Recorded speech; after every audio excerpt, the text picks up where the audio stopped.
os capítulos 6 e capítulo 7 do livro de Apocalipse. E hoje vamos tratar sobre o seguinte tema: a última palavra sobre o mal. O que o Apocalipse revela sobre o mal no mundo? Apocalipse capítulo 6, versículos 1 a 2 e Romanos capítulo 12, versículo 21. Nós lemos assim: E vi quando o Cordeiro abriu um dos 7 selos e ouvi um dos 4 seres viventes dizer, numa voz como de trovão: Vem! Olhei, e eis um cavalo branco, e o que estava montado nele tinha um arco, e foi-lhe dada uma coroa, e saiu vencendo e para vencer. Texto de Romanos capítulo 12, versículo 21, nós lemos assim: Não te deixes vencer do mal, mas vence o mal com o bem. Deus aplique em nossos corações a sua bendita palavra. Irmãos, até agora nós não temos visto de forma tão explícita no livro do Apocalipse a presença do mal. Nós sabemos, pano de fundo, né? Pano de fundo histórico, nós sabemos que a igreja a igreja cristã enfrentava grande perseguição pelos imperadores do Império Romano, especialmente Domiciano, né? E que veio depois de Nero, foi chamado inclusive a segunda parte de Nero. Nero, devemos saber o que é que fez com muitos cristãos que sofreram martírio, mas nós não temos, digamos, até agora tantas visões explícitas sobre a presença do mal. Na igreja de Pérgamo, capítulo 2, por exemplo, se diz: Eis que eu sei onde habitas, é onde está o trono de Satanás, né? E fala sobre Antipas, a fiel testemunha que foi morto entre eles, né? Ou seja, era um membro da igreja de Pérgamo que foi martirizado, que foi sacrificado. Então, talvez aí apenas a gente tenha um vislumbre sobre o mal, a presença do mal. Capítulo 5, nós vamos chegar um momento quando João chora profundamente. Nós vimos isso na semana passada, quando vimos sobre adoração. E João chora porque é dito a ele que não havia ninguém no céu, nem na terra, nem debaixo da terra, capaz de abrir o livro e de desatar os seus 7 selos. Este livro é aquele livro que está na mão, João viu, a mão de Deus que estava sentado sobre um trono. E que livro é este, né? É interessante porque se a gente pensar no termo grego para livro, é biblios, Bíblia, né? Então a gente podia dizer, bom, então esse livro é a Bíblia? Sim e não. De certo modo, esse livro é o livro que anuncia a história, digamos, o plano de Deus para a humanidade e como esse plano seria realizado. Por que João chora? Porque ele reconhece que não havia ninguém, nem no céu, nem na terra, nem debaixo da terra, capaz de desatar os nós daquele livro e permitir que o projeto de Deus, o plano de Deus, se concretizasse. Mas é, digamos, talvez a única menção que a gente tem de uma certa presença do mal. Agora não. Capítulos 6 e capítulo 7 do livro de Apocalipse mostram o mal presente na história. Há uma lista detalhada do mal. E aqui vem uma pergunta, porque esse tema do mal e da presença do mal no mundo tem sido alvo, digamos, de reflexão tanto da filosofia quanto também na teologia, principalmente na teologia, que é o fenômeno chamado de teodiceia. tradução seria a justificativa de Deus. E a pergunta por trás da Teodiceia é: por que um Deus bom e todo-poderoso, então 2 atributos de Deus, é bom e é todo-poderoso, né? Por que um Deus bom e todo-poderoso permite a existência do mal em todas as suas configurações? Esta é a pergunta da Teodiceia, né? E que procurou ser respondida em todo o tempo. Procura defender e justificar a crença na onipotência e na suprema bondade de Deus, mesmo com a presença do mal no mundo. É interessante que o Gene Peterson menciona algo que eu já aqui reproduzi para vocês. É porque uma dor em um dente elimina a percepção da saúde nas outras partes do corpo. Não é verdade? Não é? Uma dor em um dente elimina a percepção da saúde nas outras partes do corpo, não é? Principalmente aqueles problemas de dor de dente que incham, né? Aí a gente fica arrasado, fica na cama, a gente se esquece do restante do corpo. O que o Gene Peterson quer dizer com isso? É que quando nós temos alguma experiência com o mal, nós tendemos ou somos tentados a senti-lo como absoluto. Tudo é ruim, o mundo é mau, e a gente se esquece do resto da presença da bondade. O mal contamina tudo mais, é isso que Eugene Peterson levanta aqui. A questão do mal na história, a dor e a perversidade estão em toda parte, evidentes na política, na sociedade, na individualidade e eu acrescentaria também na igreja. Nas 7 cartas do Apocalipse, por exemplo, se fala em várias delas não de mal externo à igreja. Se fala, por exemplo, em uma das cartas de Jezabel. Jezabel, aquela que foi a rainha na época do profeta Elias, esposa do rei Acabe, que mandou matar todos os profetas do Senhor, porque ela adorava Baal, um outro Deus, e queria introduzir essa adoração dentro do povo de Deus. Então é interessante o fato de que também ali nós encontramos a presença do mal, e infelizmente também dentro das igrejas. É por isso que o alerta vem sobre essa presença do mal. Ora, no capítulo 6, João inicia dizendo, eu gosto sempre de lembrar que é Jesus quem está ditando a carta, o livro de Apocalipse, a revelação é de Jesus, portanto é Jesus quem está mandando estas cartas e escrevendo, digamos, esse livro pela mão de João. No capítulo 6 ele inicia dizendo, vi quando o Cordeiro abriu um dos 7 selos, e ouvi um dos 4 seres viventes dizer numa voz como de trovão, vem.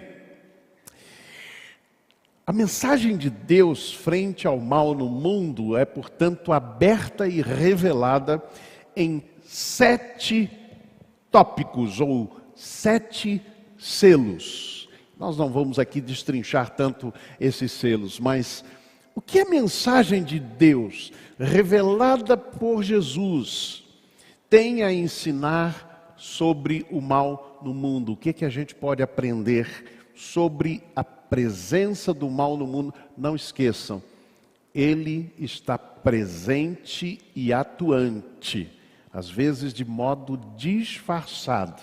A gente não pode esquecer daquilo que Paulo fala sobre Satanás, quando ele diz que o próprio Satanás se veste de anjo de luz.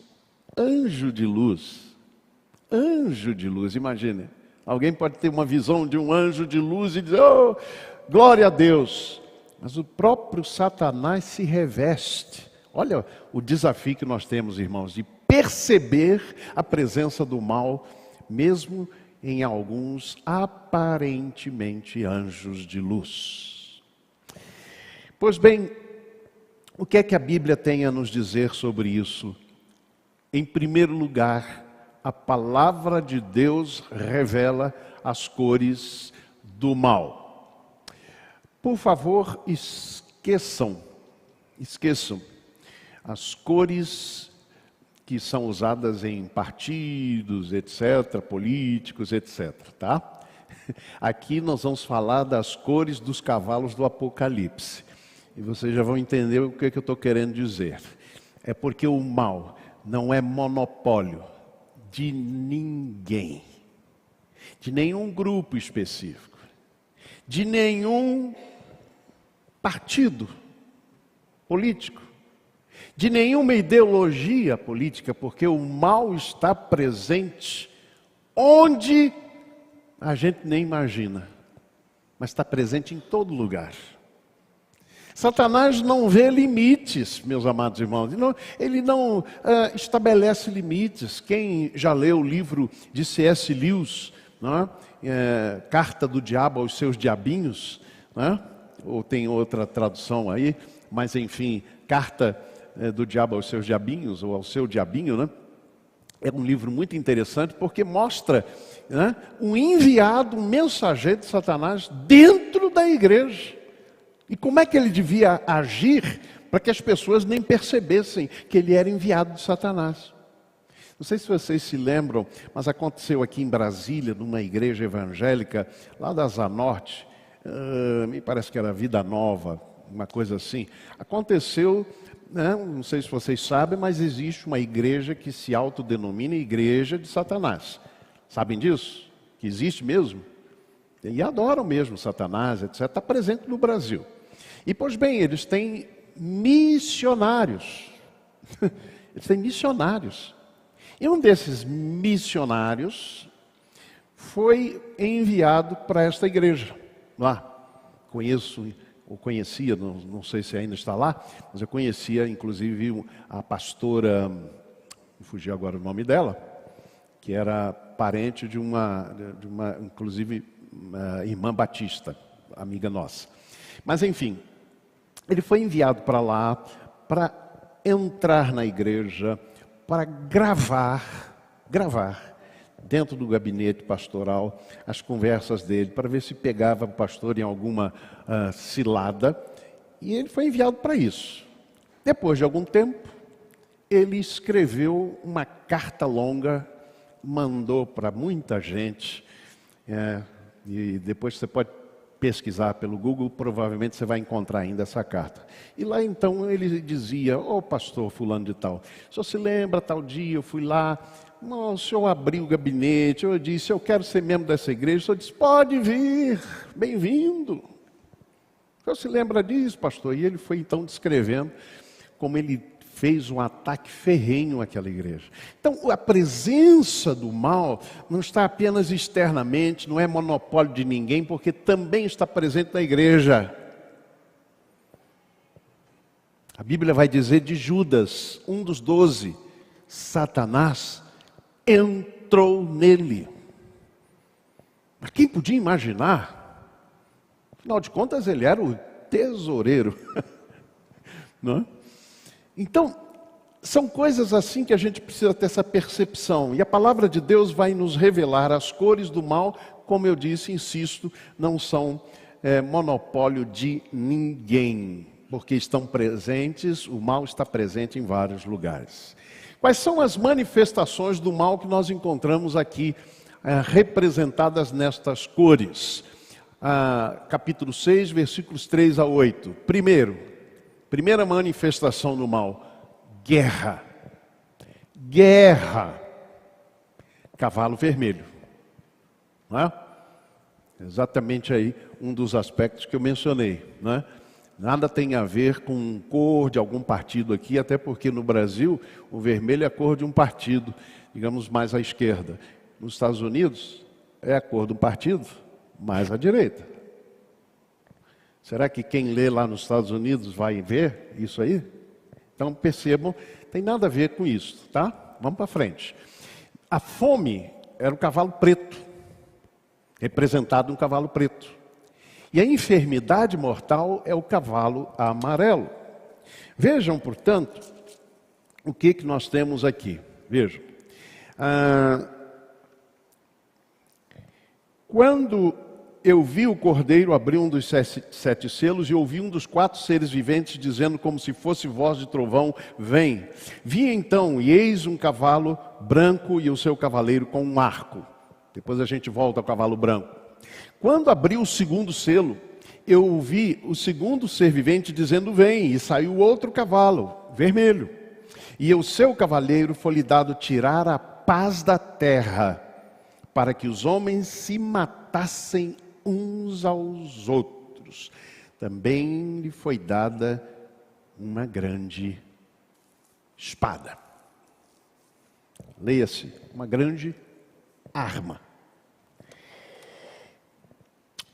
Esta manifestação do mal está presente aí e é a primeira delas, a guerra. O que a guerra principalmente nos traz como manifestação do mal, além dela em si mesma, não é que mata pessoas, mas é principalmente porque na guerra nós encontramos a competição, e eu vou dizer mais, competição mortal ao invés da colaboração, ao invés da união, ao invés da harmonia. Vejam, foi dado a ele poder para tirar a paz. É manifestação do mal, a ausência da paz e a guerra. O segundo, ou terceiro cavalo, né? Porque o primeiro é o cavalo branco, depois vamos voltar a ele, é a fome. E a fome, a sua representação maior, esse é o cavalo amarelo, é isso? É? Verde? Não tem verde. Preto. De novo, não tem nada a ver com cores que vão sendo representadas. Vocês sabiam que antigamente o diabo era representado com a cor preta, né? Então, alguns, vejam que absurdo, como usam a teologia, a Bíblia para isso. Alguns disseram que a marca colocada em Caim, o homicida que matou seu irmão, né? Que o sinal, porque diz lá que Deus ia colocar um sinal em Caim para que ninguém o vendo o matasse, sem saber, opa, estamos matando Caim, o homicida morre. Qual era o sinal? Vocês sabem? Como é que foi identificado isso lá na teologia do passado? Cor da pele, preta. É isso. Cor da pele. Todo negro é descendente de Caim. É manifestação do mal. Por isso que o diabo tem a cor preta. Vejam o absurdo então que a gente vai caindo. Mas voltando aqui ao Apocalipse, bom, por isso que depois mudaram o diabo e agora ele é pintado de cor vermelha. É essas coisas. A gente precisa estar atento ao sentido, tá? Então a fome é escassez, principalmente com egocentrismo, ao invés de solidariedade. É manifestação do mal. É manifestação do mal. Depois nós vamos encontrar o terceiro ou quarto cavalo, que é a enfermidade. Eu pensei mais em adoecimento. Gente, nós estamos vivendo numa sociedade doentia, para não dizer doente apenas. É impressionante o que nós estamos vendo a cada dia. A matança de crianças sem dó. O feminicídio, por exemplo, como manifestação do mal, todo dia, irmãos. Eu já tenho vontade de desligar noticiário para não ver tanta notícia de um homem que resolveu, porque a mulher não quis mais ficar com ele, matá-la cruelmente, das maneiras mais cruéis. É doente. Nós somos uma sociedade adoecida. É isto. Estas três manifestações do mal. Agora, Eugene Peterson diz algo que me chamou muito a atenção. Cristo jamais se assenta sobre o cavalo vermelho, que é guerra, falta de paz. Jamais se assenta sobre o cavalo preto, que é fome, escassez, egocentrismo. Primeiro eu em primeiro lugar.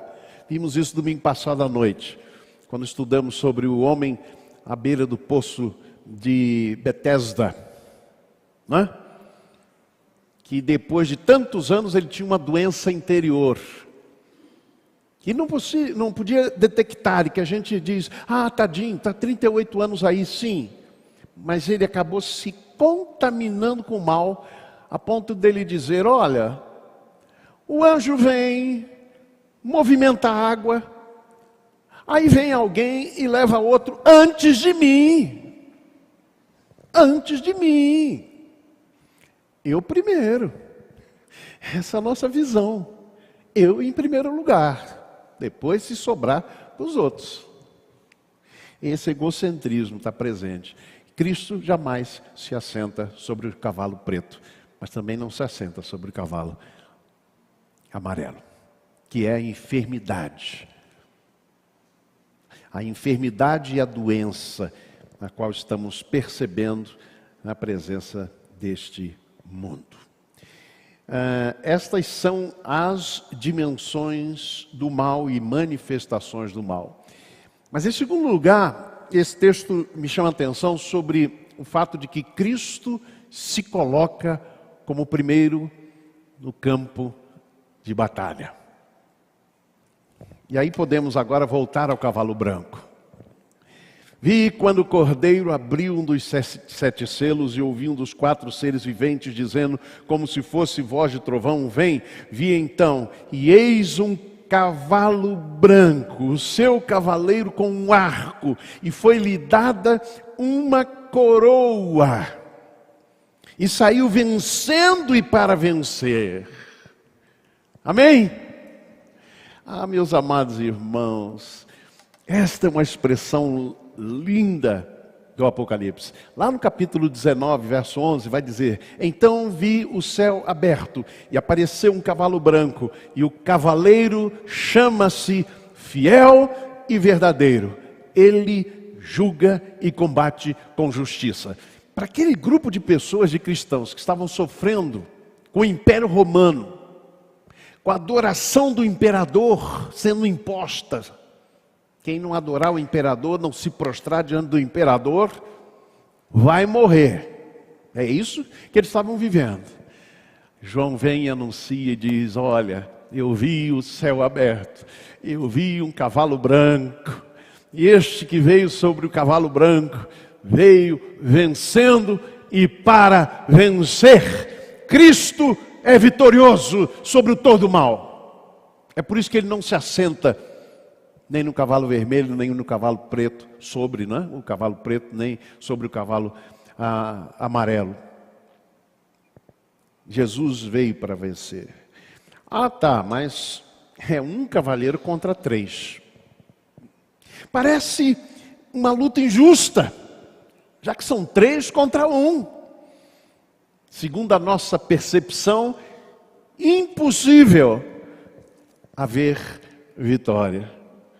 Entretanto, este Jesus, fiel e verdadeiro, testemunha fiel e verdadeira, é um título que vai ser dado lá no início do livro de Apocalipse a Jesus. Eu sou a fiel e testemunha verdadeira. Jesus veio para vencer. Mas eu queria que você prestasse atenção num fato. É que Cristo se coloca em primeiro no campo de batalha que você está enfrentando. quem primeiro entra no campo de batalha é Jesus. Então, quando você entrar no campo de batalha, se você inclusive estiver vivendo hoje esse momento na sua vida, lembre disso. Jesus é o primeiro, Ele entra em primeiro lugar no campo de batalha, antes do que a fome, antes do que a guerra e a ausência de paz, e antes que a enfermidade mortal. Ele entra e chega primeiro, Ele está à frente. E Ele saiu vencendo e para vencer, e é isso que nos dá, meus amados irmãos, a esperança. Algo importante aqui é porque as formas da vitória de Cristo, quando nós lemos nos evangelhos, é um jumentinho entrando na cidade. É um cordeiro pascal, da Páscoa, imolado. E é o Messias crucificado. Ô pastor, que negócio é esse? É esse o Cristo vitorioso? Aquele que foi morto na cruz do Calvário? E é muito interessante, porque agora ele aparece como esse cavaleiro. Um cavalo branco, seu cavaleiro com um arco, foi-lhe dado uma coroa, ele saiu vencendo e para vencer. Será que Jesus mudou o seu modo de agir na história? Será que agora ele vai empunhar arma? É isso? É muito interessante este fato. E Eugene Peterson vai dizer assim: Cristo não mudou o seu modo de agir. O cavalo branco não mostra que ele desistiu do jumentinho, do cordeiro, ou desistiu de jumentos, cordeiros e cruzes, e agora passou a usar cavalos, lanças e cetros. Antes, e aqui vem o segredo disso aqui, valida o fato de que o meio que ele escolheu para realizar a sua vontade e a sua obra de salvação é, mesmo contra todas as aparências, verdadeiramente vitorioso. Amém? É isso. Não é que ele mudou o modo de agir. O apóstolo Paulo, escrevendo aos Coríntios, ele vai dizer: porque andando na carne, não militamos segundo a carne, porque as armas da nossa milícia não são carnais, mas sim poderosas em Deus para a destruição das fortalezas, destruindo os conselhos e toda altivez que se levanta contra o conhecimento de Deus, levando cativo todo o entendimento à obediência de Cristo. As políticas de bastidores, os lobbies, as mentiras, as estratégias humanas, a corrupção, não são armas da nossa milícia. Não é assim que a igreja vencerá. Terceiro e último lugar, a revelação de Jesus Cristo nos vê suportando e superando o mal. O capítulo 6 termina com uma inquietante pergunta: quem poderá suportar? Os anjos, mensageiros de Deus, está no versículo 1 e versículo 11. O anjo é enviado por Deus para preparar o caminho. Mas também uma grande multidão que ninguém podia contar. Capítulo 7, versículos 9 e 10.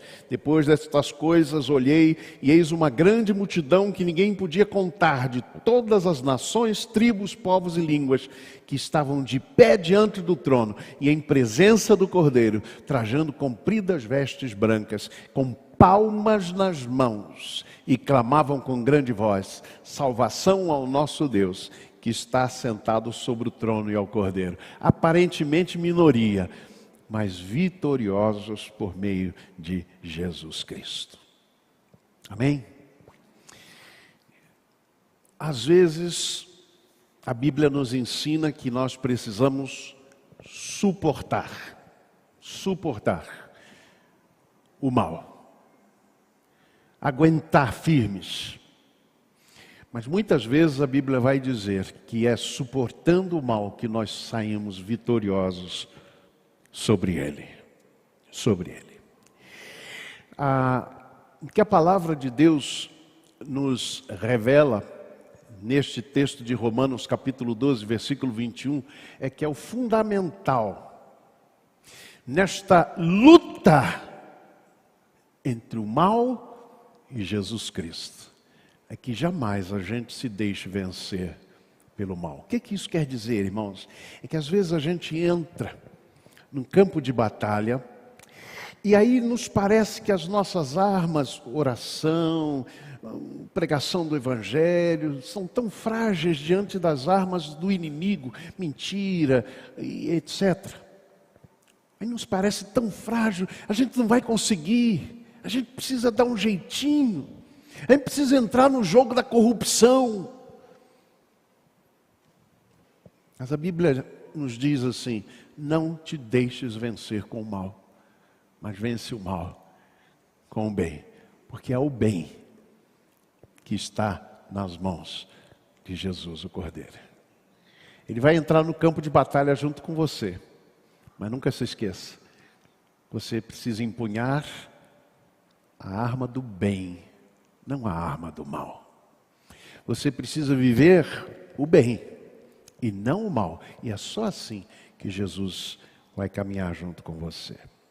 Encerrando, em qualquer enumeração de uma série, os elementos mais importantes são sempre o primeiro e o último. Nos 7 selos, que em conjunto mostram o mal presente na história, o primeiro revela o triunfo de Cristo sobre o mal. Capítulo 6, versículos 1 e 2. Ele vem sobre um cavalo branco, vencendo e para vencer. E o último selo, o 7º, apresenta o silêncio atento no céu.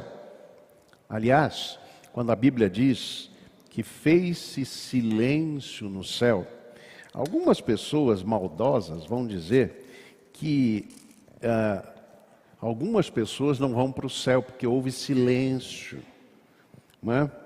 Por cerca de meia hora.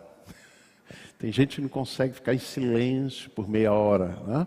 Por alguns minutos. Então tem pessoas que dizem maldosamente, alguns não vão para o céu porque falam demais. Não é isso. O silêncio no céu está dito aqui no capítulo 8, versículo 1. E o verso 2 diz: então vi os 7 anjos que se acham de pé diante de Deus, e foram dadas 7 trombetas. E da mão do anjo, verso 3, veio outro anjo, ficou em pé junto ao altar, com um incensário de ouro, e foi-lhe dado muito incenso para oferecê-lo com as orações de todos os santos sobre o altar do trono. Então, o primeiro selo revela o triunfo de Cristo sobre o mal. E o 7º selo apresenta o silêncio atento no céu, onde as orações de cada crente são ouvidas e respondidas com cuidado. Isso é muito interessante, porque todo o mal fica entre o início, capítulo 6, versículo 1 e 2, Cristo, vitorioso sobre o mal, e o último, capítulo 8, que fala sobre as orações dos santos. Então, todo o mal fica entre esse meio. Início, Cristo vitorioso, fim, as orações dos santos.